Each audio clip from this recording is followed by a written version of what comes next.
Hello everyone, I am Dr. Suman Pawar, working as an assistant professor at Dada Patil Mahavidyalaya, Karjat, District Ahmednagar. Friends, today I am with you for sharing the content from TYBSc Zoology paper 1st, Animal Systematics and Diversity 5th. But before that, let me tell you, this educational video is only for educational purpose. No copyright infringement. This copyright belongs to its rightful owners. The credit goes to the respective image and content providers. Paper first includes unit 3rd, which is related with the type study of a reptile, and the well-known reptile is Calotes versicolor. Today I am dealing with its subunit 3.1, which includes its introduction, habitat, systematic position, and external characters. The Calotes versicolor is commonly called as a garden lizard, girgit, bloodsucker, or oriental tree lizard. Now see, its a systematic position or classification. Its a position in the animal kingdom. It belongs to phylum Chordata as it shows presence of notochord. It is included in the subphylum Vertebrata or Craniata as it shows presence of vertebral column, which shows anterior expansion in the form of brain box, skull, or the cranium. Its division is Gnathostomata as its body is provided with well-developed true jaws, upper and the lower jaws. Its superclass is Tetrapoda as it is provided with well-developed two pairs of limbs. Its class is Reptilia as it is the creeping vertebrate. It creeps on its locomotory surface with the help of its limbs.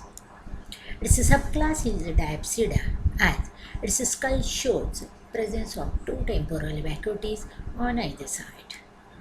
Its order is Squamata as it shows variable scales present on its entire body surface. Its suborder is Lacertalia as it shows much long tapering tail. Its family is Agmedidae as it shows acrodontal type of dentition. Its genus is Calotes and its species versicolor.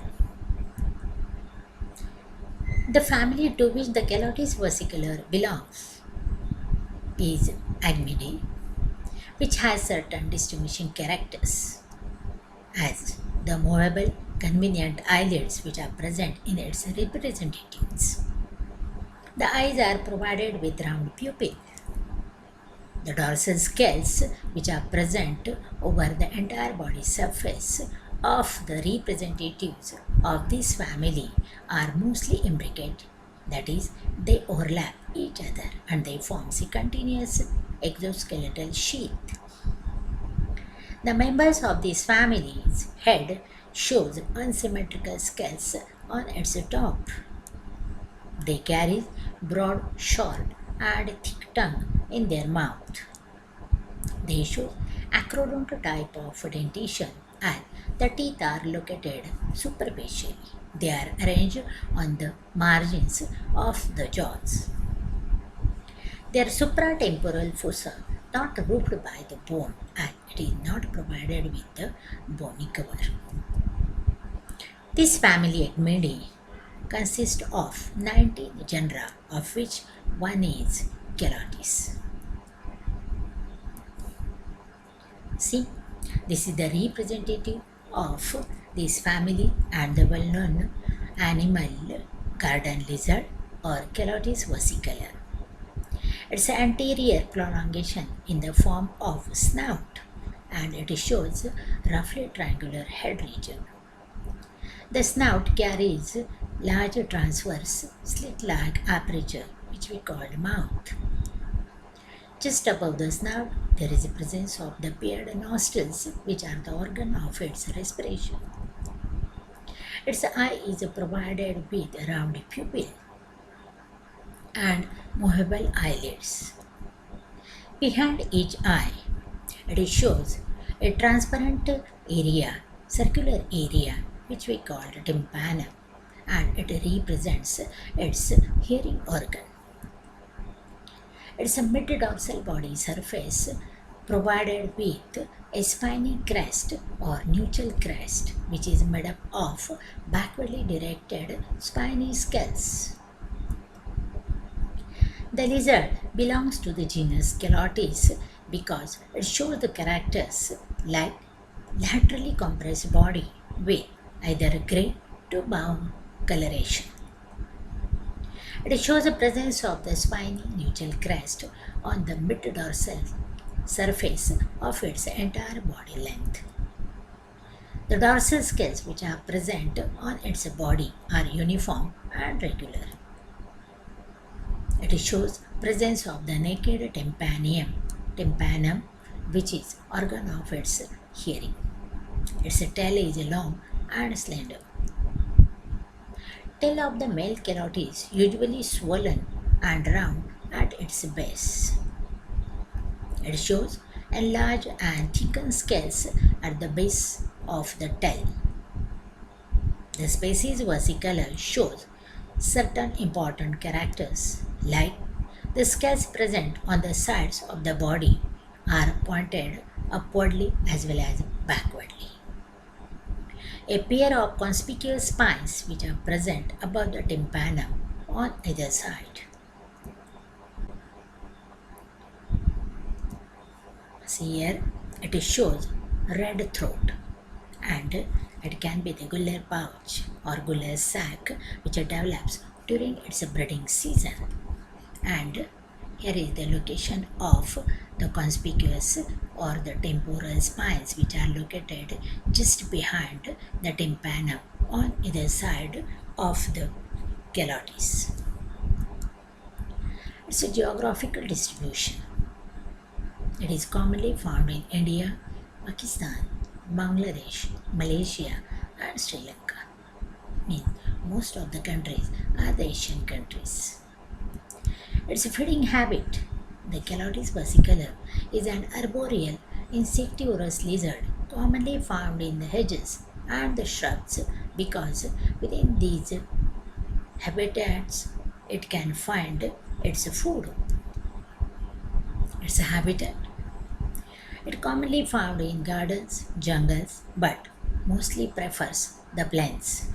It changes its body color like the chameleon.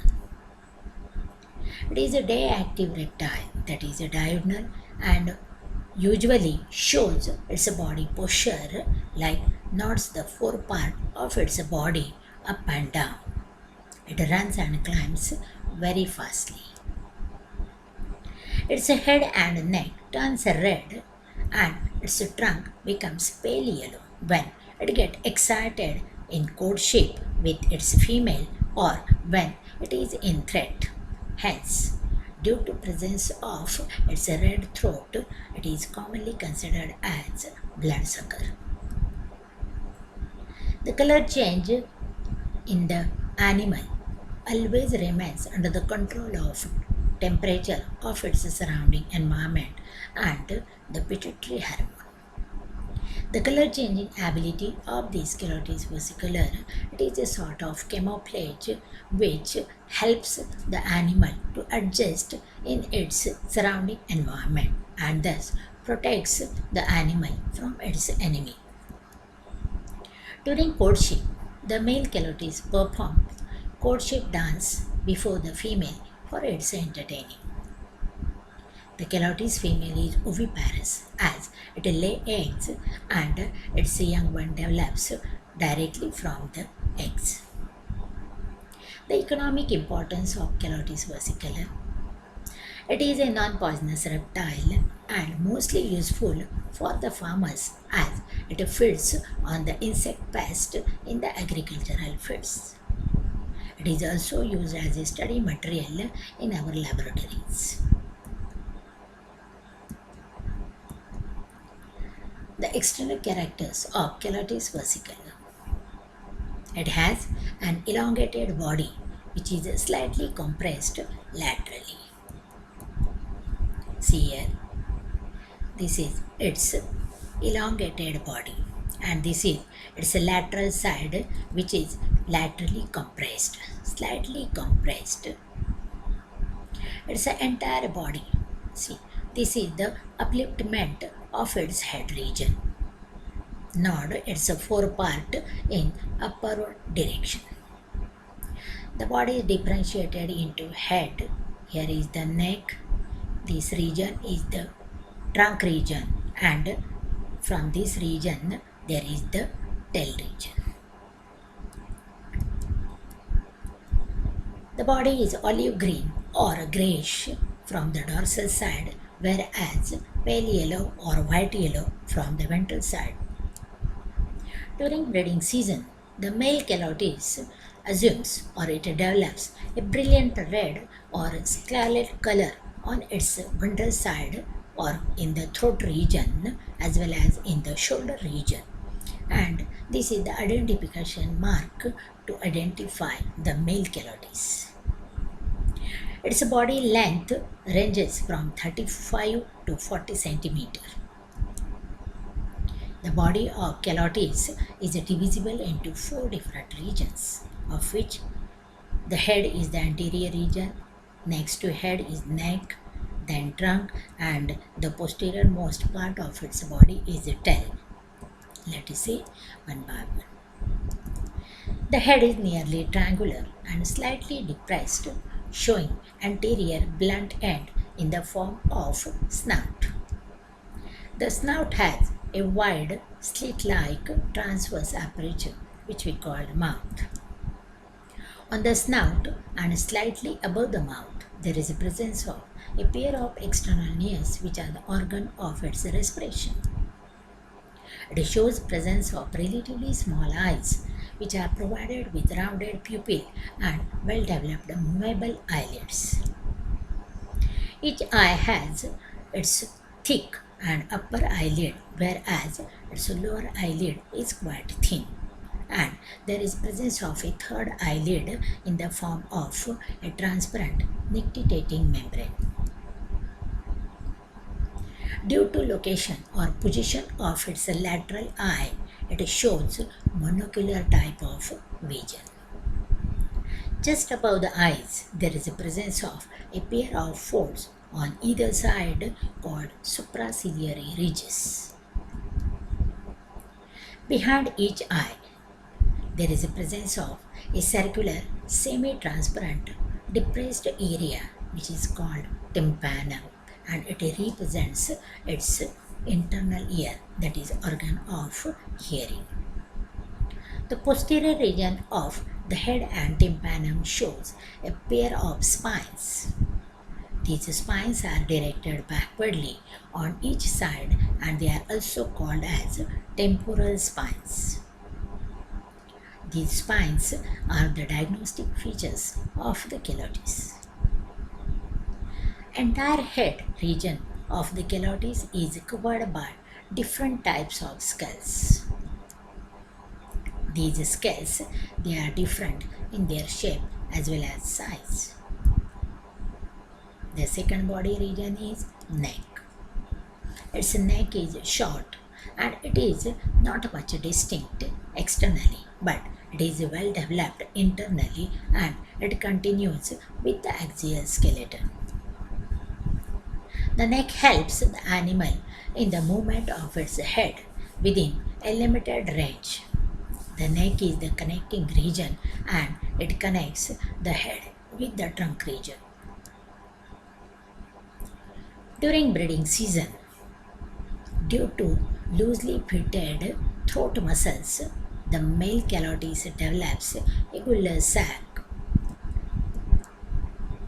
The third body region is the trunk region. The trunk region is somewhat cylindrical and slightly compressed from its lateral sides, but it is flat from its ventral. And the trunk and the neck both are covered by the different scales. The trunk is divisible into two regions. The anterior, small and stout region is the thoracic region or thorax, whereas the posterior, large and soft region is the abdominal region.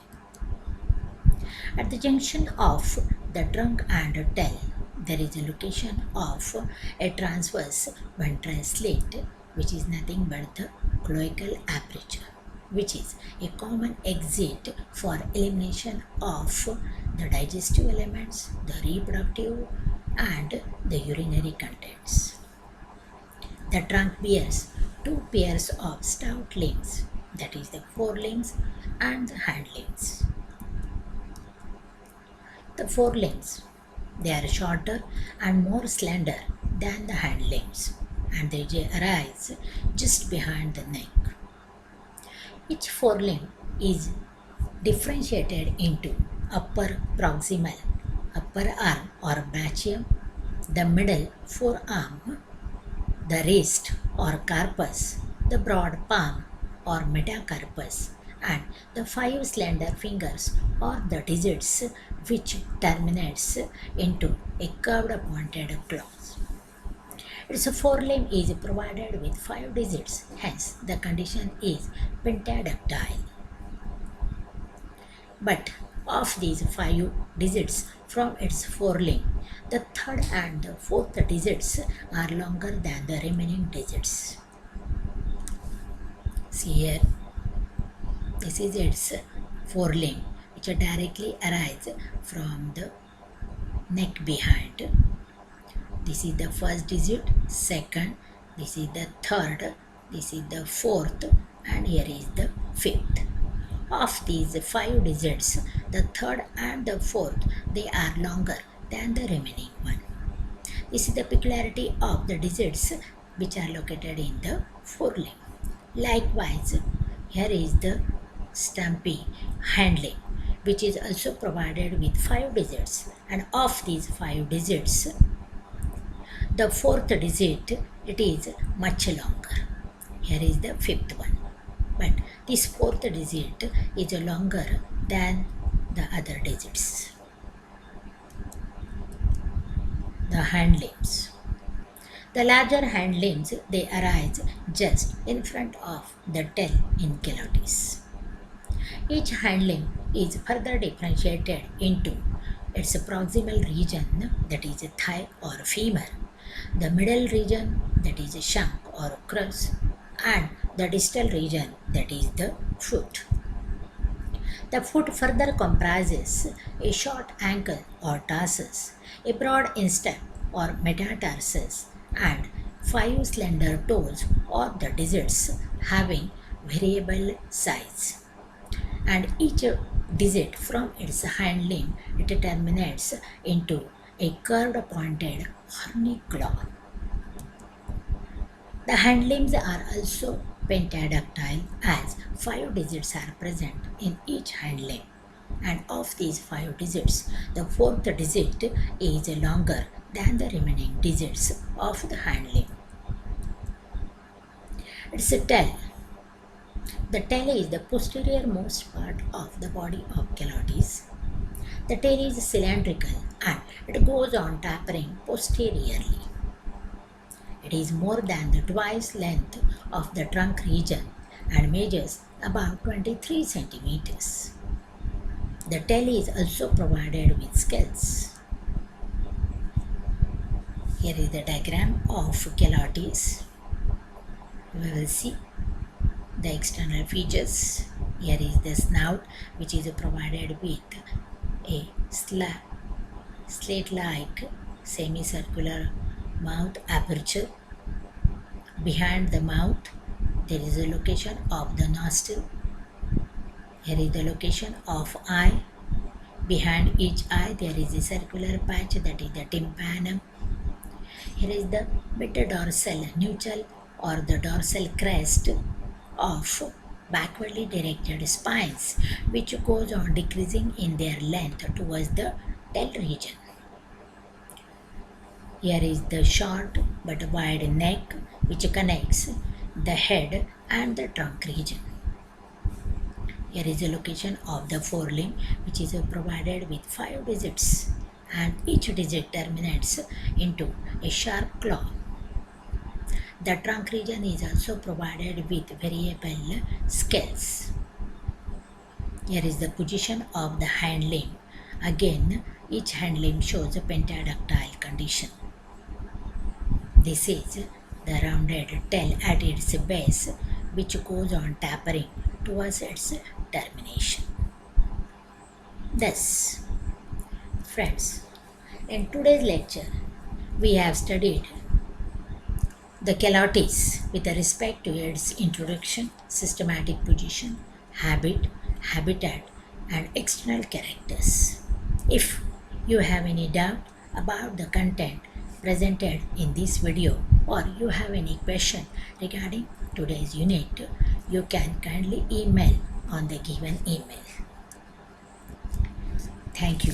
Thank you for your patient listening, and kindly visit our institutional YouTube channel, Rayat Knowledge Bank, for educational videos. Thank you. Thank you very much.